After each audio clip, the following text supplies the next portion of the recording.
2 murder attempt, ಊರು ತುಂಬ ವಿರೋಧಿಗಳು, ಆದರೂ ಬದುಕಿದ್ದೀನಿ. ವಿರಾಜಪೇಟೆಯಲ್ಲಿ ಸೈನ್ಯಕ್ಕೆ ಭರ್ತಿ ಮಾಡ್ತಿದ್ದಾರೆ. ಊರಲ್ಲೆಲ್ಲ ಆಳಕ್ಕೆ ಶುರು ಮಾಡಿದ್ರು. ನಾನೇನೋ ಹೋಗೇ ಬಿಟ್ಟೆ ಅನ್ನೋ ಥರದಲ್ಲಿ. ಅವತ್ತು ನನ್ನ ಹೆಸರನ್ನು MK ಮಠ ಅಂತ ಬದಲಾಯಿಸ್ಕೊಂಡೆ.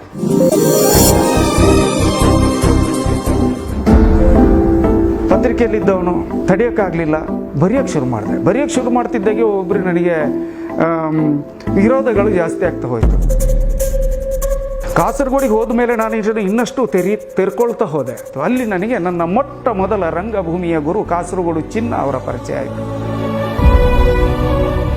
ಜನರಿದ್ದಲ್ಲಿಗೆ ನಾಟಕ ತಗೊಂಡು ಹೋಗೋದು, ಲಾರಿ ನಾಟಕ ಅನ್ನೋ ಒಂದು ಕಾನ್ಸೆಪ್ಟ್ನ ಪ್ರಾರಂಭ ಮಾಡಿದ್ರು. ಖ್ಯಾತ ನಿರ್ದೇಶಕರಾದ TS ನಾಗಾಭರಣರವರು ಅಲ್ಲಿ ಚೀಫ್ ಗೆಸ್ಟ್ ಆಗಿ ಬಂದಿದ್ರು, ಮುಖ್ಯ ಅತಿಥಿಯಾಗಿ ಬಂದಿದ್ರು. ಶೇಕ್ ಹ್ಯಾಂಡ್ ಕೊಟ್ಟರು, ನಿಮಗೆ ಭವಿಷ್ಯ ಇದೆ ರೀ ಅಂತಂದರು. ಅದು ತುಂಬ ದಿನಗಳ ಕಾಲ ನಾನು ಆ ಮಾತು ನನ್ನ ಕಿವಿಯಲ್ಲಿ ಗುಯಿಂಗುಡಕ್ಕೆ ಶುರು ಆಯಿತು. ನಿಮಗೆ ಭವಿಷ್ಯ ಇದೆ ಅಂತ. 2000 ಮಾರ್ಚ್ 6 ಬೆಳಿಗ್ಗೆ 8ವರೆಗೆ ನಾಗಾಭರಣ ಸರ್ ಮುಂದೆ ಇದ್ದೆ. ಅಲ್ಲಿ ಕ್ಲಾಪ್ ಬಾಯ್ ಆಗಿ ಸೇರಿಕೊಂಡೆ. ಜೂನ್ ಅಥವಾ ಜುಲೈಯಲ್ಲಿ ನನ್ನವರ ಅಪಹರಣ ಆಯಿತು. ಹಾಗಾದರೆ ನನಗನ್ನಿಸ್ತು, ನಾನು ರಾಜ್ಕುಮಾರ್ ಅವರು ಇಷ್ಟು ದೊಡ್ಡ ಅಭಿಮಾನಿ, ನಾನೇನಪ್ಪ ಮಾಡಿದಂತ ನೋಡೋ ನನ್ನ ಕೈಲಿ ಟೀ ಇತ್ತು. ಸರಿ, ಅಣ್ಣವ್ರು ಬರೋವರೆಗೂ ನಾನು ಟೀ ಮತ್ತು ಕಾಫಿ ಕುಡಿಯಲ್ಲ ಅಂತ ಅಂದ್ಕೊಂಡೆ. ಅವ್ರನ್ನ ಭೇಟಿ ಆಗಬೇಕು ಅಂತ ತುಂಬ ಆಸೆ ಇಟ್ಕೊಂಡಿದ್ದೆ. ಆ ಭೇಟಿಗೆ 2 ದಿನ ಮೊದಲೇ ಅಣ್ಣವ್ರು ಹೋಗ್ಬಿಟ್ರು.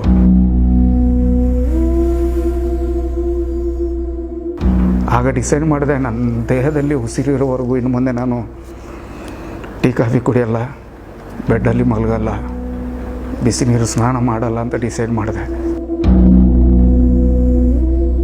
ಅಲ್ಲಿವರೆಗೂ ನಾಗಾಭರಣ ಸರ್ ಜೊತೆ ಇರೋವರೆಗೂ ಬೇರೆ ಬೇರೆಯವರು ನನ್ನನ್ನು ನಟನೆಗೆ ಕರೀತಿದ್ರು, ನಿರ್ದೇಶನ ನಿಲ್ಲಿಸಿದ್ರು, ಪ್ರೊಡಕ್ಷನ್ ನಿಲ್ಲಿಸಿದ್ರು. ನಾನು ಊರಿಗೆ ಬಂದು ಯಾರು ನನ್ನನ್ನು ಕರೀತಿರ್ಲಿಲ್ಲ. ರಾಮರಾಮರ ಅಂತ ಒಂದು ಚಿತ್ರ ಮಾಡ್ತಿದ್ದೀನಿ ಸರ್, ಅದ್ರಲ್ಲಿ ನಿಮಗೆ ಸೂಕ್ತವಾದಂಥ ಒಂದು ಪಾತ್ರ ಇದೆ, ದಯವಿಟ್ಟು ಬರಬೇಕು, ಮಾಡಬೇಕು ಅಂದರು. ಪೊಲೀಸ್ ಡಿಪಾರ್ಟ್ಮೆಂಟು ಗೊತ್ತಾದ್ರೆ ಚಾಮಡ ಸುಲ್ದು ಬಿಡ್ತಾರೆ. ಅತ್ಯುತ್ತಮ ಪೋಷಕ ನಟ ಅಂತ ಗಗ್ಗರ ಸಿನಿಮಾದ ನಟನೆಗೆ ರಾಜ್ಯ ಪ್ರಶಸ್ತಿ ಬಂತು. ಆ ಸಿನಿಮಾಗೆ ನ್ಯಾಷನಲ್ ಅವಾರ್ಡ್ ಬಂತು, ರಾಷ್ಟ್ರೀಯ ಪ್ರಶಸ್ತಿ.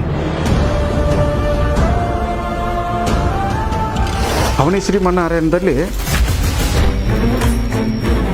ನಮ್ಮೂರಿನ ಹುಡುಗ ಹೊಡಿಬೇಕು, ಎಲ್ಲಾದ್ರೂ ಕೈ ತಪ್ಪಿ ಬಿದ್ದುಬಿಟ್ರೆ ಅನ್ನೋ ಭಯ.